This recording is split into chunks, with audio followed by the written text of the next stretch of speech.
we have before us the opportunity to forge for ourselves and for future generations a new world order. This is Multipolarity, charting the rise of the new multipolar world order. Coming up this week, the Trump route for international peace and prosperity is now open. Only problem? It goes through a geopolitical electromagnet, pulling all the bad boys of the region into its tractor beam. The US has taken out a 99-year lease on a corridor that connects Armenia and Azerbaijan. It's a breakthrough peace deal, certainly, but is it a Silk Road through a minefield? Meanwhile, in Alaska, Vlad is about to jet in for talks. Is there some historical echo in doing it in a territory Russia once signed away? Or merely a historical echo of a big empty nothing?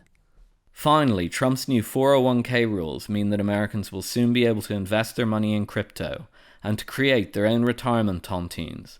That's to say, when one pension saver dies early, the rest inherit their forfeited funds. Is this more genius from the great negotiator, or just a fantastic chance to turn America into a series of Agatha Christie-style bump-off clubs? But first, the Semtex Road. Listeners, I am going to take you on a trip. That's trip spelled TRIPP, which stands for the Trump Route for International Peace and Prosperity. What is this? We've all been hearing about it this week. Apparently Donald Trump has further cemented his name in the annals of Nobel Peace Prize laureates by solving yet another conflict, this one between Azerbaijan and Armenia. And it all has to do with the Trump route for international peace and prosperity. So what is this? I think it would be useful to you, dear listeners, if we went back in time a little bit and we looked at what has caused this enmity between Azerbaijan and Armenia and why it's led to the US taking out a 99-year lease on a transport route to connect the Nakhchivan Autonomous Republic with the rest of Azerbaijan through Armenia.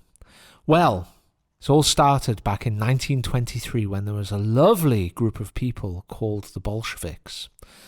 And they gave the Nagorno-Karabakh Autonomous Oblast, whose population was 95% Armenian, they gave that to the Azerbaijan Soviet Socialist Republic.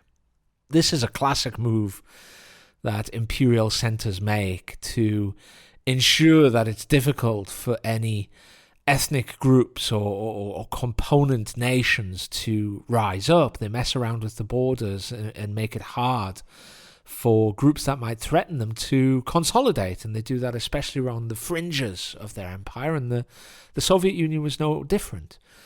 That, of course, caused a problem when the Soviet Union disintegrated, and indeed in 1988, Azerbaijan, once they declared independence in the late 1980s, wanted to take with them the whole of their old Soviet Socialist Republic. The Armenians, on the other hand, equally understandably said, well, hang on a second, this area is populated almost entirely by Armenians.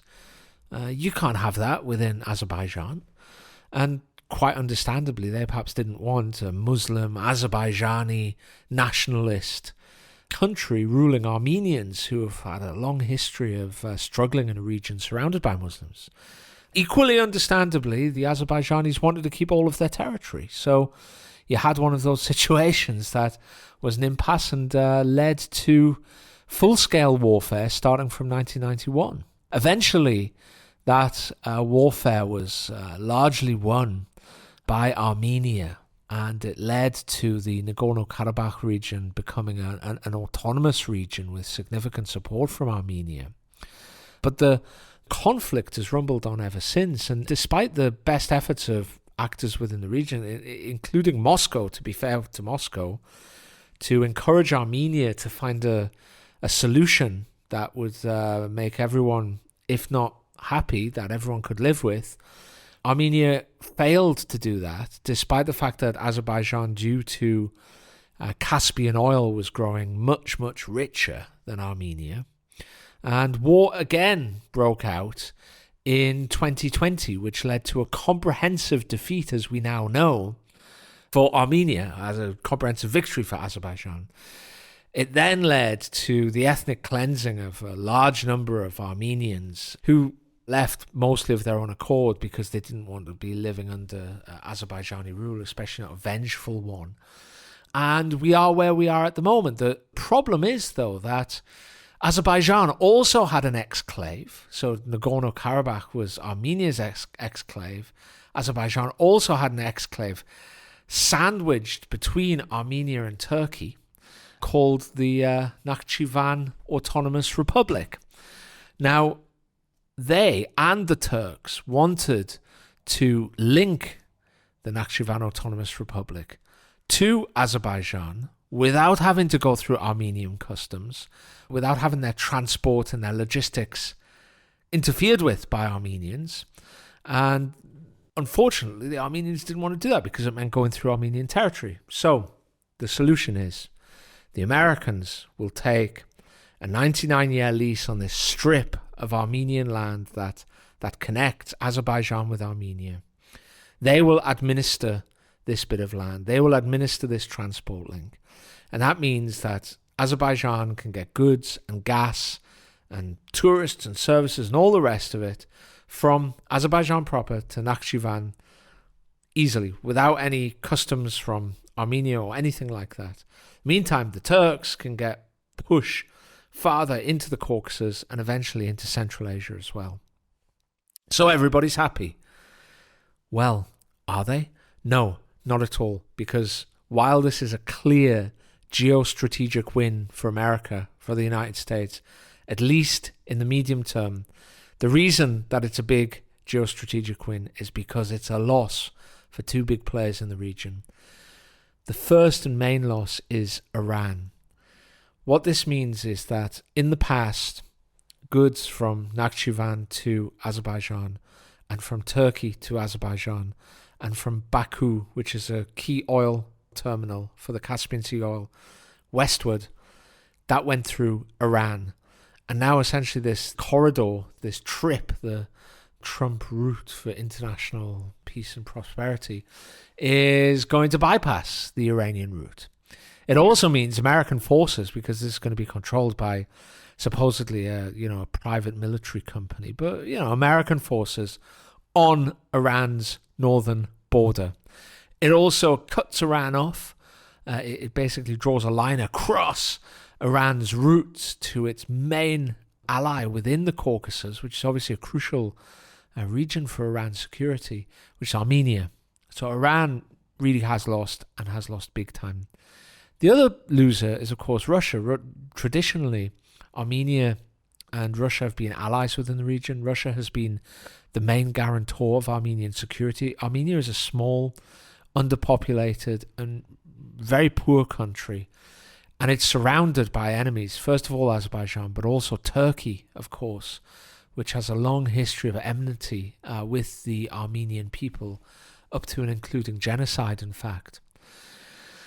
So the Prime Minister of Armenia, Pashinyan, is very Western-oriented and clearly has seen an opportunity to align with the West at the expense of Russia and use his ability to kick Russia out and therefore mess with Russian geopolitics in a geopolitically crucial area of the world for Russian defense to attract Western suitors, which he's done very successfully.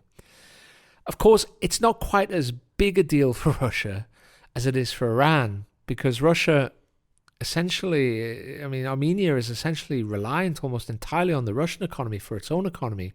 First of all, through remittances, but also through trade. Russia is by far the biggest trade partner of Armenia, not even close to the next place. And in addition to that, as I say, remittances from the Armenian diaspora who live in Russia back to Armenia are a crucial source of income.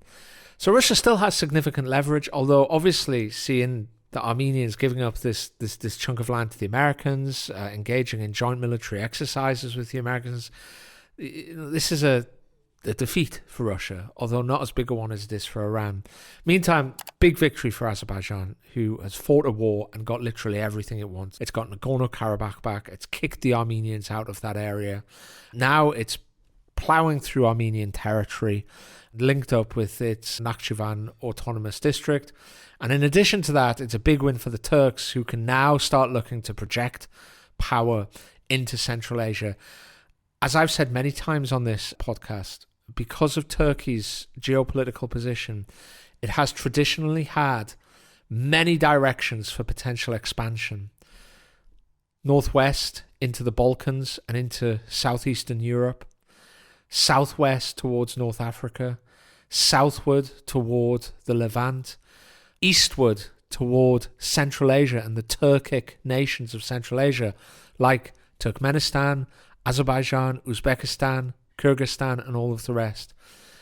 This is something that Turkey is obviously going to look to do, and now they can start pushing into that traditional area of Turkish influence. So it's a big win for them too. And that, dear listeners, is my rundown on this news. Philip Pilkington. Well, the best laid plans of mice and men. I think that's pretty much the situation here. Everything that you're saying is true. You've described it pretty well, but the situation isn't just a little unstable. It's incredibly unstable. So just to go into it, you said Nikol Pashinyan, the Prime Minister of Armenia, is Western-oriented. I think that's even being kind of a little bit generous to Pashinyan. Pashinyan was a controversial journalist in Armenia who wrote about anti-corruption, and in 2018 came to power, or pushed toward the prime ministership, I'm not sure the exact details of transfer of power, through a colour revolution.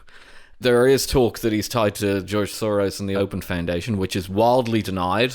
It's insisted that this is a Russian conspiracy theory, so much so that there's an entire Wikipedia page on the Open Society Foundation in Armenia, which strenuously denies any George Soros links. So you can draw your conclusions from that if you will. Why does it mean something? Because, again, as you said, the natural allies in the region for Armenia are, and always have been, Russia and Iran. And what Pashinyan did when he turned toward the West was he turned away from Russia and Iran. And as in many of these cases, where a colour revolution takes place and the leader turns toward the West, Armenia is losing territory. See Georgia, see Ukraine, okay? Get a bit of a pattern here. So what Pashinyan's done is he has, I'm just going to call a spade, sold his country down the river because he likes the West a lot. And that's what often happens with these leaders. They're not operating on the basis of their own national self-interest. They're operating on something else. And that's precisely what's happened here. The problem with that, from the perspective of simple geopolitical maneuvering, is that it's never sustainable. It's just not sustainable. It's based on this notion that countries like Armenia, which are ancient countries, are just like these things, little pawns on a board, which you can kind of play around with, and they'll just take it. They're not going to take it. That's not going to happen here. And the Armenian election is coming up next year in 2026. There's no polling on it right now. You know, when you go on Wikipedia and you usually have this beautiful array of polls lined up telling you who's going to vote for what, you won't find that on the Armenian election for 2026. Why? I wouldn't care to speculate. Maybe Pashinyan isn't very popular after losing a bunch of land to their, blood enemies or whatever. It's obvious what's going to happen here. Pashinyan's going to get thrown out next year, and he's probably going to be replaced by a more standard Armenian figure, which is probably going to be somebody who's kind of pro-Russian, pro-Iranian. I don't know. I tried to look into who the opposition is. Again, minimal information, would you believe, on Wikipedia. Super strange. Super hard to find out information about that election. Anyway, that's the lay of the land in Armenia, so this situation is not stable. At the same time as this, you have the situation between Azerbaijan and Russia, okay? And what's happening there is that Russia arrested a bunch of these mafia guys just inside their territory, I think north of Azerbaijan. The Azeri government absolutely freaked out, and there was mutual recriminations and so on. I don't know if they've shut their embassies, but it's definitely risen to the level of severe geopolitical kerfuffle. Now, I'm sure Russia knew when they arrested those guys that it would cause an incident. You know, these things are pretty well known in those circles. At the same time, Iran's been really annoyed at Azerbaijan because they claim that the Azeri airspace was used during the 12-day war by Israel. So this whole thing is turning into this highly unstable, I wouldn't call it a mess, but I might call it a mess. And it feels to me, again, the best laid plans of mice and men, which for our non-English language speakers means it's probably not going to work out. It's probably not going to work out in the way that people think. And my guess is that begins with the Armenian election next year. If I'm correct in this, it shows once again how difficult it is to manipulate these types of conflicts. These parts of the world are very old civilizationally, and they have very, very long-standing and old alliance structures, and they have very long-standing and old animosities toward other people. A term or 2 terms or however long Pashinyan has been in control of Armenia is a blip, a tiny little blip in Armenian history. And my guess is it's not going to mean very much. So there's going to be a big fight on for this region now. And it's going to pull in everything. It's going to pull in everything from the Russia-Ukraine war, because no doubt when the Alaska meeting takes place between Putin and Trump, whenever it is, next week or the week after, we're going to talk about that next, Armenia will be brought up. There's no doubt about that. At the same time, it also pulls in aspects of the Middle Eastern region because, as I said, Iran is angry at accusations of Israelis using Azeri airspace. The Azeris and the Israelis are relatively close in terms of geopolitics and trade and so on. So it's just going to pull in all of the conflict from all of these hotspots around the world, and it's going to be focused on this one region. Now, here's the thing. I come from a financial background, and the one thing that you do all the time is if you have a lot of moving variables, you try and manage risk. And if you can't manage risk, you say, the investment's not really worth it. You look at it, you say, okay, that could go wrong, that could go that wrong, that could go wrong, that could go wrong. Is there any decent hedge against that? Not really. Okay, that's too much risk. I don't want to invest in it. That's how that corridor looks to me. That's exactly what it looks to me. You have all this risk of the Israeli-Iranian conflict. You have complications with Azerbaijan and Turkey, difficult. And then you have the Russian aspect, the Russian-Armenian aspect, which also goes over to Ukraine and so on. And you say that's insanely unpredictable. And so to my mind, if I was looking at that region and I was saying, should I invest in this corridor or not, I'd be like, I'm not so sure. It's incredibly risky, and the plan requires a million different things to happen at once and nothing to go wrong. That said, I think you're absolutely right to bring the topic up. It's an absolutely fascinating region. The region's becoming ever more important, and it's definitely worth watching. But I would not say just because 2 leaders have sat down on either side of Trump and have shaken hands that that's all there is to it, because that is not all there is to it at all. And we'll probably see that, the beginning of that. We might see the beginning of that before the Armenian election next year, but we'll certainly start to see that after the Armenian election next year. Yeah, Philip, you're 100% right.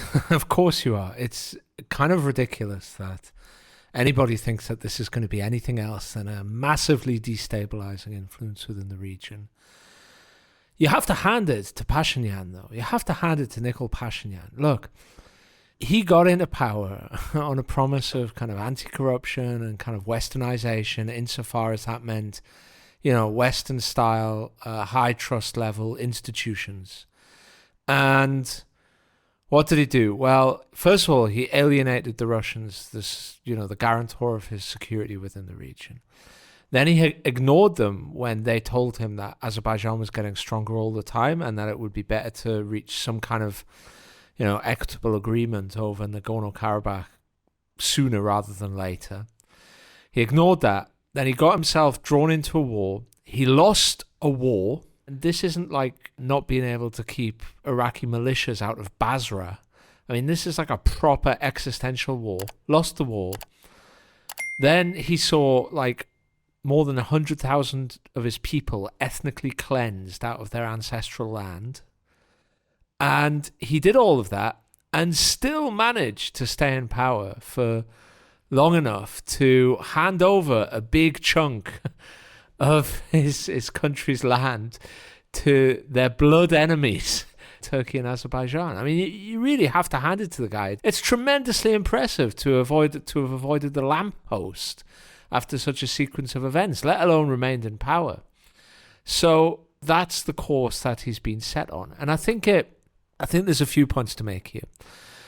First of all, when you and I, Philip, are looking at geopolitics and we say things like, yeah, but this country would be crazy to side with the Americans over the Chinese, given that, 70% of their trade is with China, and, the Chinese could invade the country like tomorrow and just destroy it. Well, yeah, they would be crazy. But there's always a leader that you can find and weasel into power that can do exactly that. That is just so pro-West and so in love with the West, so has gone through all of these kind of fellowships and courses that they've all of the rest. They've been nurtured and groomed for power.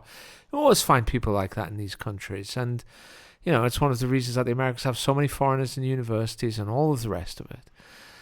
Secondly, when outside powers get involved in such regions, it is inherently destabilizing, almost always destabilizing, but inherently destabilizing. Why is that? Well, look, you basically have three smaller countries within that region, kind of three individual regional powers within the region. You've got Georgia, Armenia, and Azerbaijan. But flanking them, you've got three countries that are regional great powers and, in fact, a global great power, albeit the third of the three global great powers, in Turkey, Iran, and Russia.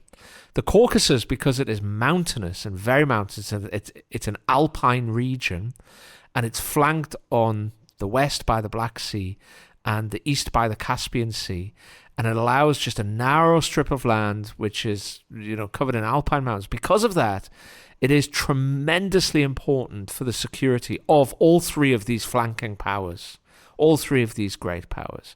So traditionally, they have arranged that region, that region has been in flux, and you can tell if you look at the language makeup, like the Ossetians will speak an Alanic language, which comes from Iranian, and the Azerbaijanis have a Turkic language, as do the Chechens, and there's also a language isolates there, like Georgian. And so you can look at this and you can see how that region has shifted one way and the other, and has come under the control of great empires of the past. But those three powers understand that region, and they understand how it balances and all the rest.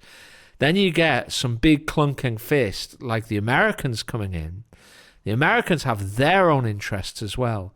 And because their own interests don't necessarily match with any of the interests of the flanking powers or the powers that are there, that is inherently destabilizing. And that's exactly what we can expect soon. Once Iran starts recovering from what happened with Israel in the last few months, and once Russia gets out of Ukraine, the cats will return and they will stop the mice from playing. And it might be brutal and bloody for a little while. So it'll be inherently destabilizing. And we should watch, as you say, when the Armenian election comes around next year, once Iran starts to recover from the Israel shock, once Russia exfiltrates itself from Ukraine, then the fun and games really start. And then we'll see exactly what's going to happen in this region. Baked Alaska. Yeah, so next week, Trump and Putin are meeting in Alaska, of all places. I'm sure everyone's heard about it. It's been much discussed in the media. The Western media in Europe, at least, aren't happy about it. The American media seems a little bit more open-minded about the whole thing. The Europeans will not be there. They will not be going. And President Zelensky will also not be going, although there are actually some weird newspaper articles out there about the potential that he might gate crash it or something. I don't know what has become of Western diplomacy that's even on the table. It's such a strange thing to do. Like, these are diplomatic events. They're not like frat parties. But anyway, that's where we are. The meeting obviously is to try and settle the terms of the Ukraine war. It's broader than that too, or at least from the Russian side, it's being viewed as broader than that. The reports seem to suggest that Russia's been open to doing this because they want a total strategic reset on various issues. We were talking about Armenia before. I'd say Armenia is probably going to be on the table. I saw an American do an interview over in Moscow, and his interlocutor, a guy from a kind of Russian think tank or something, was bringing up issues around the sanctions package in Georgia. So that's how comprehensive the Russians see this. I think they see it as an opportunity. Whether it'll work or not, we don't know. But they see it as an opportunity to actually stabilize everything, the entire security architecture, presumably along their border, and avoid some of the issues that we just talked about around the Armenia question. That, as you said, well, if foreign powers with no interest in the region come in, it tends to produce chaos. And so that is, I think, the Russian hope of the outcome of the meeting. Now, how much stock they put in that hope, I'm not sure.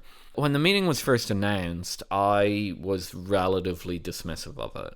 It makes a lot of sense for the Russians to agree to it because Vladimir Putin will get to land on American soil fairly safely as well. By the way, Alaska's kind of out of the way; it's hard to get to, so there's probably very little fear of any meddling or any assassination attempts or anything like that. And the Russians have actually been concerned with that and these International Criminal Court arrest warrants floating around there for Putin. Although, as far as I know, America do not sign up to the ICC, so it wouldn't matter. And Netanyahu's already been there and hasn't been arrested, and he's got an ICC warrant out for him too. So a lot of warrants going around the world today. So basically, it's kind of a big PR win for Russia. The Putin government can sell it as, look, we're talking, it's actually more normal than people are telling you, etc., etc. It's good diplomatically, the optics are good for the Russians and so on. But, you know, when it was first announced, I said, the Russians are really getting ahead in this war. Everything's in their favor on the front lines. They've expended so much in terms of, you know, resources, diplomatic capital, human life, etc., etc. Why wouldn't you just continue on the war now that it's, I mean, in a sense, nearly won, nearly over, and then dictate terms?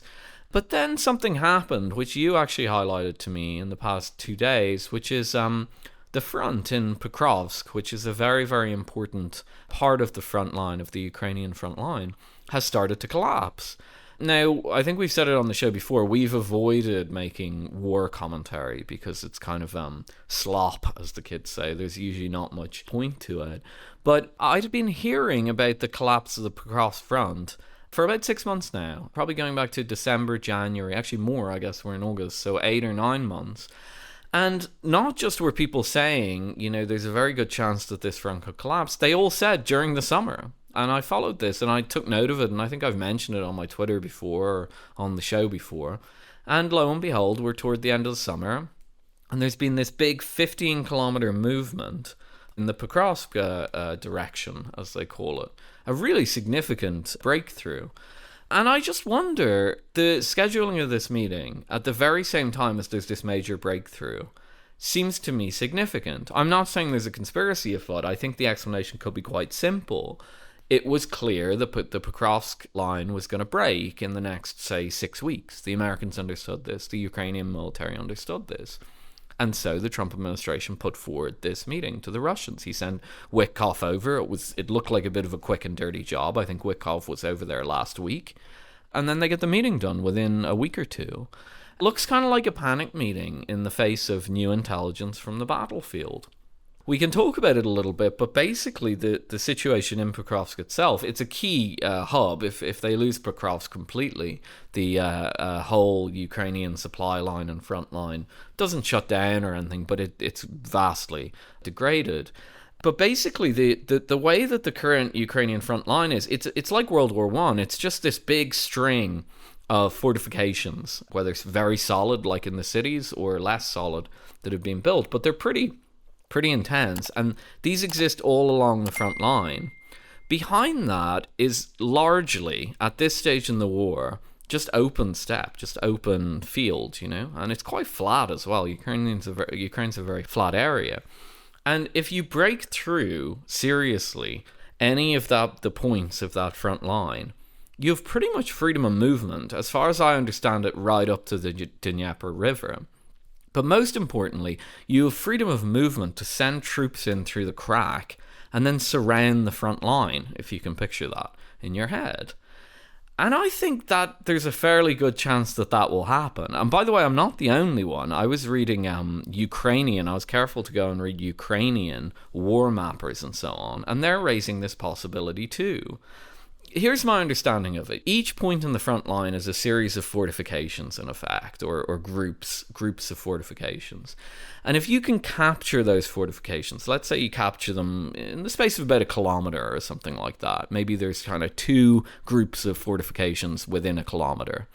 If you capture them, you're now pretty much as strong as the defenders were in that area.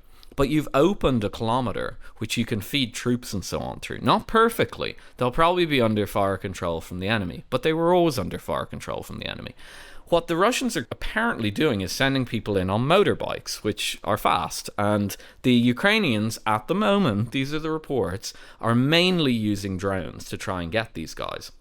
You can imagine how hard it is to aim artillery at a motorbike, but a drone might do the job.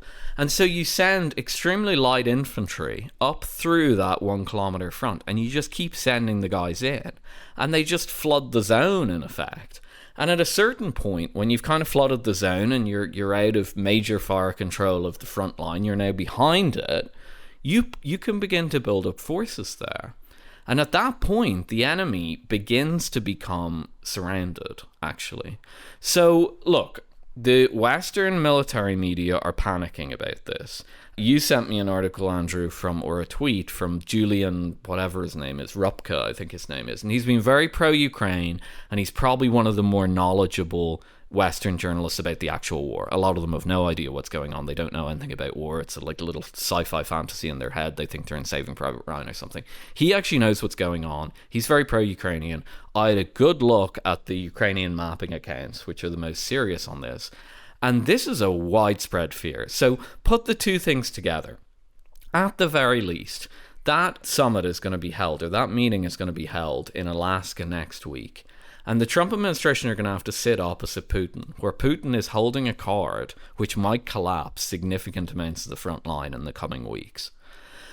That's at the very least. At the most, the summit was organized in haste because the Trump administration, and possibly even the senior echelons of the Ukrainian military, who may not be very happy with Zelensky's management of the war at the moment, given the fact that they're now advertising how many desertions they have. The Ukrainians are now advertising that with their own data, and they're enormous. If you're the Ukrainian military and you're the United States and you see that this is about to happen and you don't really have a plan to fix it, well, maybe you send out Witkoff. That's a theory. But at the very least, they're going to sit down at that meeting next week, and the front line is not going to be looking great for the Ukrainians. Yeah, Look, I have to admit, Philip, I don't know what's going to happen at this conference between Trump and Vladimir Putin. Ultimately, are we going to see more of the same? Are we going to see Trump just offering the Russians like a deal that doesn't even get close to their bare minimum requirements? And Putin is going to have to remind Trump to his face that niet means niet, right? Like, is that what's going to happen again? Is that the show that's going to happen? Then Trump is going to leave and say, like, you see, I did my best, and now I'm going to have to impose 1 trillion% sanctions on India to punish Russia somehow. Like, is that what's going to happen? Or are we going to get something that you suggested even, which the Russians have long wanted? I think it's the only thing that they've ever wanted from Europe, which is like a new strategic arrangement in Europe, you know, backed by the Americans, where Russia gets a full seat at the table and its security concerns are taken as seriously as the security concerns of France or Germany. Now, I could never get my head around why the Europeans would not fall over themselves to actually provide that. You know, I understand there are issues with Russia and it, you know, it's a pretty tough actor and they play hardball, but surely you'd want more Georgia with a massive nuclear power that controls the eastern approaches to Europe, right? That just sounds simple, but The Europeans have never wanted to do that, and increasingly it seems the case that the very fact that Russia wants to talk about such things is used as a reason not to talk about such things, because the primary goal of foreign policy is to sock it to the Ruskies, right? So I don't know what's going to happen there. What I find truly interesting and pretty staggering is that there are two geostrategic concepts about how to control Europe. One is the Mackinder concept, and that is that he who controls the heartland controls the eastern approaches to Europe, and he who controls the eastern approaches to Europe controls Europe. The other idea is more of a mild one, which is when he who approaches the Atlantic approaches to Europe controls Europe. So, Britain, at the peak of its powers, controlled the Atlantic approaches to Europe from the early part of the 19th century to the early part of the 20th century. And Russia has traditionally controlled the eastern approaches to Europe. So, this is like crucial territory. This is kind of classic geopolitical territory. And it looks like Europe simply is not involved in the conversation about what happens there. It's just not. It's going to be the Russians and the Americans. In 1945, at least Churchill was at Yalta. Okay? Is it going to get that far where Putin and Trump managed to reach a deal? Maybe, maybe not. But if they do, it will be the first time that Europe have been excluded. And the reason is clear. First of all, they allowed the Americans to drive the car when it came to Ukraine policy, against the better judgments of Angela Merkel and Francois Hollande. They allowed the Americans to control entirely the fallout from the 2014 putsch or revolution, depending on what side of the debate you're on. They allowed the Ukrainians to not enforce the Minsk and Minsk II agreements when they had it in their power to force the Ukrainians to do that. And then they followed the Americans when it came to the war that broke out in 2022. And now they've sent pretty much all of their weapons to Ukraine. The arsenals are bare. The arsenals are empty in Europe. The only stuff they've got left to send is as and when it rolls off the factory line. So what exactly can they do to influence the war? If the United States says, okay, we're washing our hands of this, we're done, then bye-bye to the ISR that has been crucial for Ukraine. And it probably, that ISR alone, probably far more than the NLAWs and the Javelins, probably prevented Ukraine from losing within the first 7 to 14 days. Goodbye to all of the weaponry, goodbye to all of the spare parts. And in that situation, the Ukrainian line collapses. But perhaps not quite as quickly as the economy collapses, because can Europe find money to replace what's come from America and stop the Ukrainian economy from collapsing? Maybe, but certainly they can't find the weaponry. So what can they do to influence it? Ultimately, he who pays the piper calls the tune. Right? And the Europeans aren't paying the piper. And they have no ability to pay the piper, none whatsoever.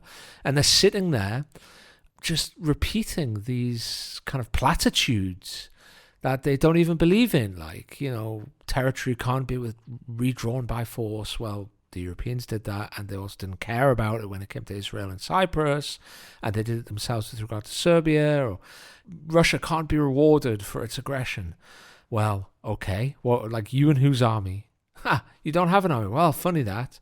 It's truly pathetic, and they're being treated pathetically. And the way they're acting at the moment is a little bit like, you see those American films where there's some kind of opulent restaurant filled with the highest of high society in a city like New York and Chicago. And outside, it's a miserable, cold, dark night, and the rain is hammering down. And there's a little orphan boy with his nose pressed against the window. I mean, that's the image that you're getting at the moment of Europe. It's truly pathetic, and they only have themselves to blame. Viktor Orban gave them a great opportunity to open dialogue with Russia a year and a half ago. And not only did they ignore it, but they tried to punish Orban for doing it by trying to wreck Hungarian presidency of the European Council. It's truly ridiculous, these people, and they sound ever more ridiculous. And of course, they've all been groomed by Americans, so they're all super pro-Atlanticist and super in favor of a consensus that is disintegrating before our eyes, is being destroyed with extreme prejudice by Donald J. Trump. It's truly a dispiriting and pathetic and wretched vision. I mean, if you'll excuse the pathetic dad joke, I think it's Europe that is being baked in Alaska rather than either Putin or Trump. Save the dad jokes for Gavin Haynes when he's putting together the intro. I just want to add something really quick to that. Just a factoid that I think is worth highlighting. On the announcement of the meeting, the Trump-Putin meeting, Rheinmetall, that is a German defense company, stocks declined. Okay? And what are the markets saying there? I just think I put this up on Twitter. I think it's a very, very interesting factoid of the kind of virtual reality we're currently living in. What it says is that the markets have determined that if there's peace, if the Trump and Putin can put together a peace plan for Ukraine, the EU defense industry is going to do worse. And what that means is the markets do not take seriously the idea that the Russians are going to go beyond Ukraine. And they do appear to take seriously the analysis that the entire EU defense spending bill on weapons and so on is a giant grift contingent on scaremongering about Ukraine. I just put that out there because, people can debate back and forth and people can go out in public. I'm sure nice, polite people who work in the markets and don't want to be looked at askew in Brussels or in Germany or in London or something like that. They can go out in public and pretend to be scared about the Russians marching on Germany or on France or something like that. But look where they're putting their money. Where they're putting their money is saying, basically, the EU defense spending package is a grift. It is literally a grift. And if we can get a peace treaty going on around Ukraine or some sort of a settlement, the chances of the EU needing more defense, i.e. the chances of a war between the EU and Russia, are lower. Or they're non-existent. So I just want to point that out because people can go back and forth and they can write their little propaganda op-eds, and people who don't want to speak out because it makes, their lives uncomfortable can pretend to go along with it. But when they put their money where their mouth is, they sell Rheinmetall on the back of talk of a peace settlement. Hello there, Andy Collingwood here to remind you that once a month, Multipolarity releases a special episode exclusively for our Patreon subscribers. These special episodes often involve deeper dives and longer listens, and it makes them extremely popular, and we always get a lot of great feedback about them. Amazingly, you can get access to them for only £5, dollars or euros a month. And how much is that these days? I think it's less than my wife pays for a coffee in a big paper cup to drink on the way to work in the mornings. So go to Patreon, type in Multipolarity the podcast and sign up. When you do, you'll get the full back catalogue and all the future special episodes. You can cancel at any time, but nobody ever does because it's a blinding deal. So, sign up, pay some money, get a great deal. Now, back to the show. 404k.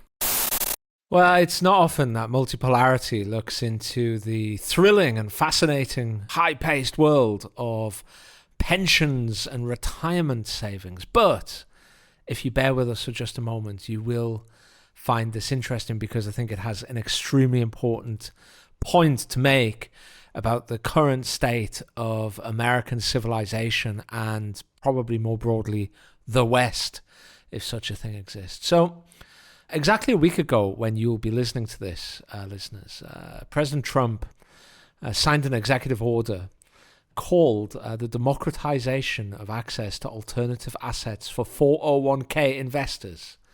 Well, what does that mean? Well, a 401k, for all those who aren't Americans, I think we've all heard of them before, but what the heck are they? Well, basically, they're a retirement savings plan, which is sponsored by an employer. And the employees can actually save and invest a chunk of their wages pre-tax.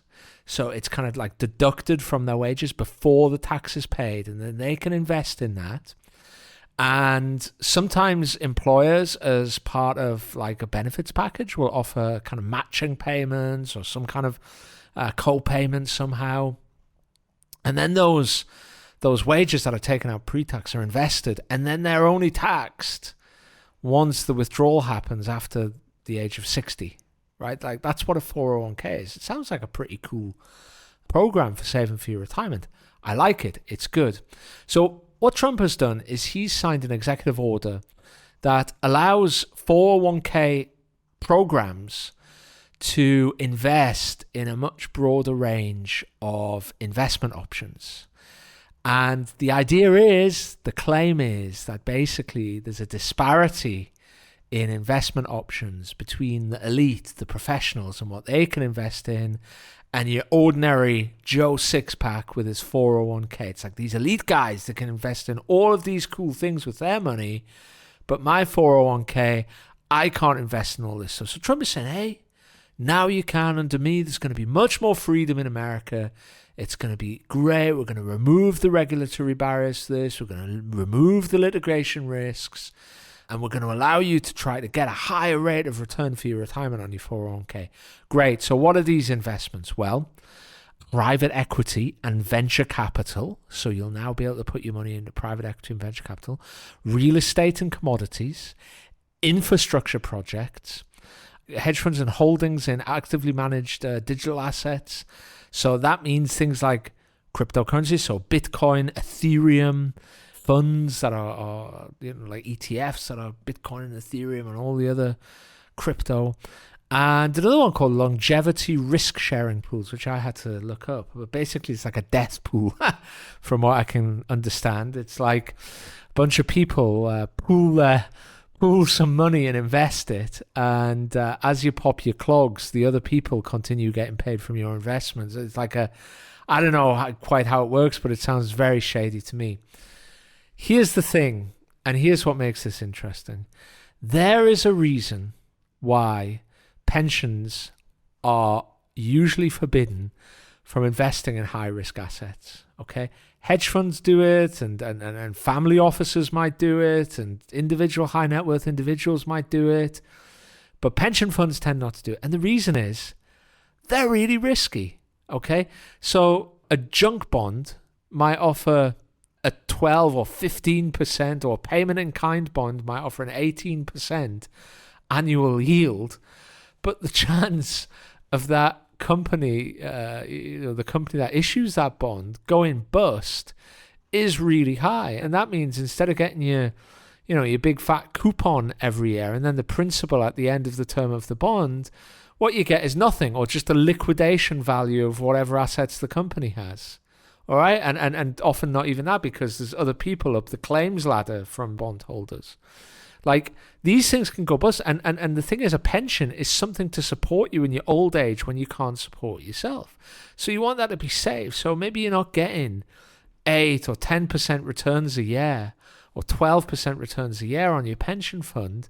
But that's important, because the risk of, at 65, retiring from your job and having nothing to support you because you invest in these risky assets that went tits up is like too great.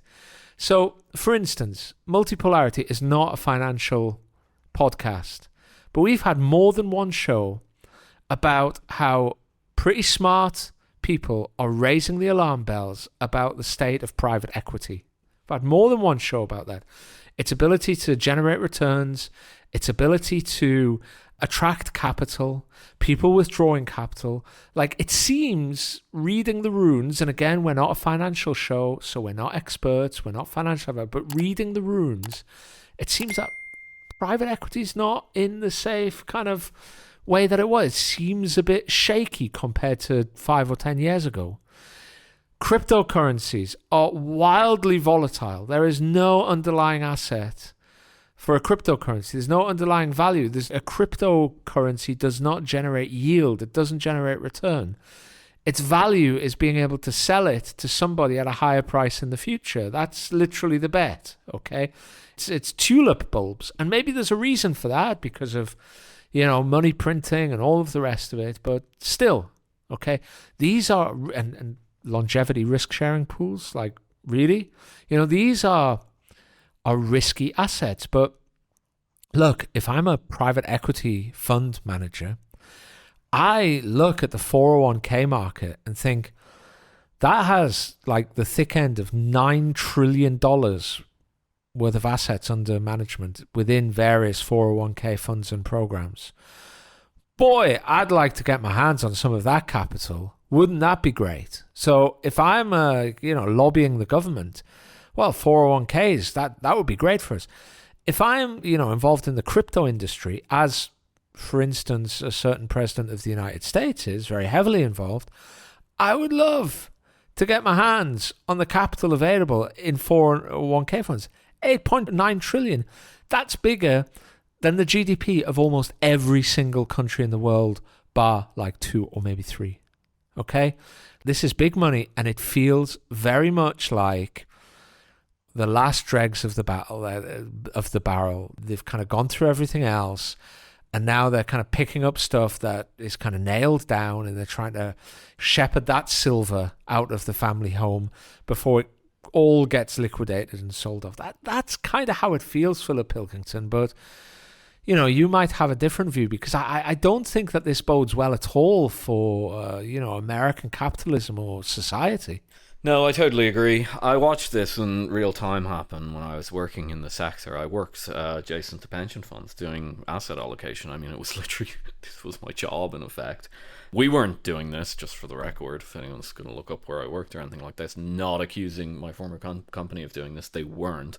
But I saw it going on all around me.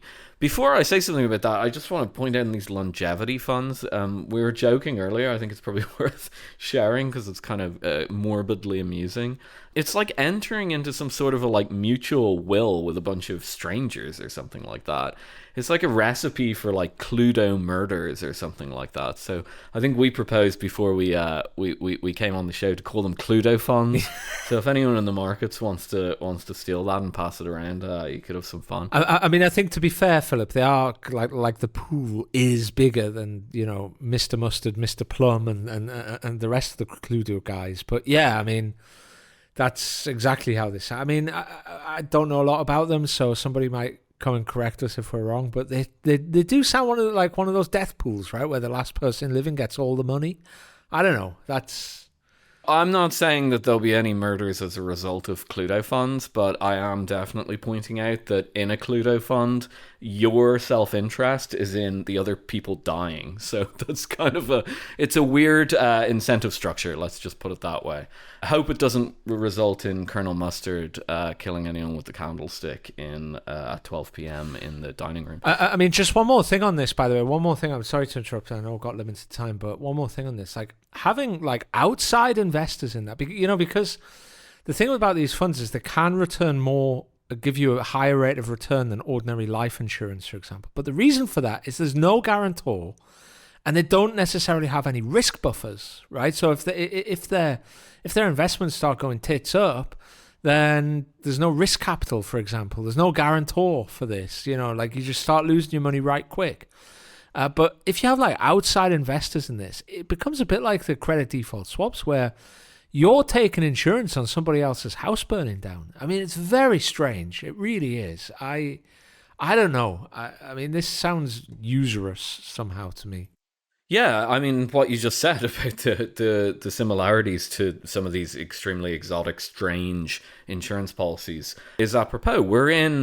I think we're in a late version of pre-2008 here. I'm not saying that the financial instability that's building up is bigger than 2008, although it well could be.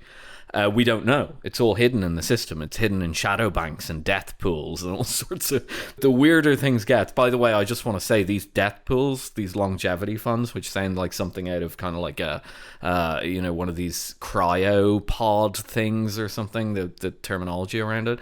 I'd never heard of these. I mean, I like to think after nearly 10 years in the industry that I've heard of pretty much any financial product, but I'd never heard of one of these before. So hats off to Andrew for finding it.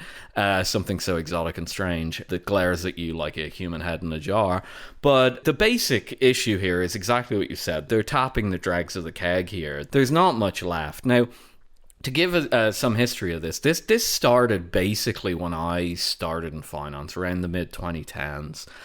And I think it basically started with the Australian superannuation funds, also called supers. I won't try and do an Australian accent, although it's apropos here.